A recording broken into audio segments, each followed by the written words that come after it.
And up until very recently, that had been enough information for her. So many of the great heroes of her favourite stories were orphaned young. We simply became a part of that narrative for her, as far as she was concerned, which turned out to be very convenient for Brenda and Richard. Until, as I say, very recently. Charity also has an older brother, called Darryl Rook. Darryl is happily married to an accountant named Janusz, and, less happily, has issues regarding his own parentage.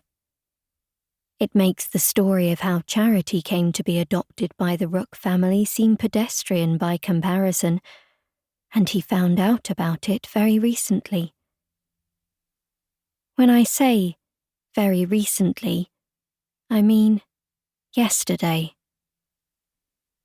There was a considerable incident yesterday. As a result, partial details about Charity's adoption and Darryl's birth came to light.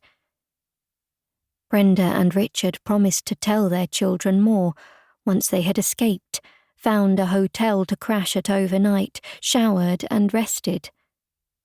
They managed to do all of these things last night, but still haven't given their children any more information, citing tiredness as an excuse. I have watched the Rooks long enough to know that there will always be an excuse. It has made for a very awkward breakfast buffet, and an even more awkward train journey home.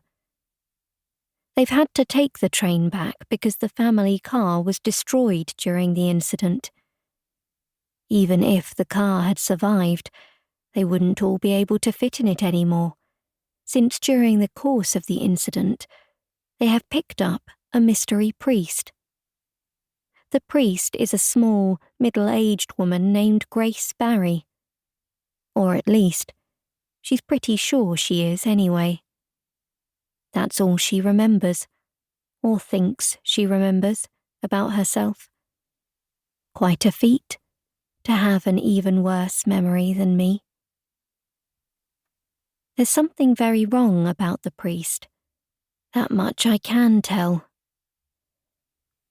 I should probably tell you about the nature of yesterday's unpleasant incident. A hole in the sky to multiple dimensions beyond the realm of the living opened up, flooding a haunted island with demons, and then a powerful otherworldly being calling itself the manager tried to end the world. It was a whole thing. My Charity was able to close the hole using her psychic powers, and, in the end, the only thing that was destroyed, at least for now, was the haunted island. I should probably have told you first that my Charity has psychic powers. So do Brenda and Darryl, although theirs are different to Charity's.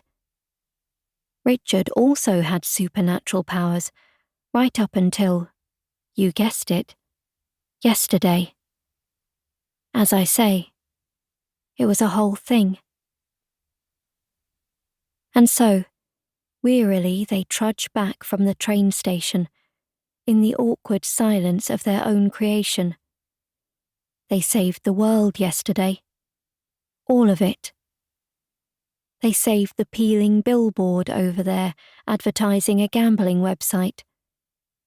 They saved the bus stop shelter just here, with the bench deliberately designed to be so uncomfortable that no one will be able to sleep on it when it's raining, with the ancient cigarette scorch marks and the hard grey clumps of last year's chewing gum, and the crude penis scrawled onto the face of a woman cheerfully advertising bus users to order a new sofa now in time for Christmas, so as not to look like some sort of old sofa-owning pauper on Christmas Day.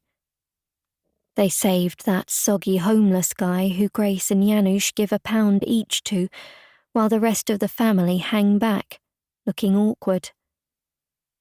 They saved the wine warehouse and the sign outside the wine warehouse telling wine...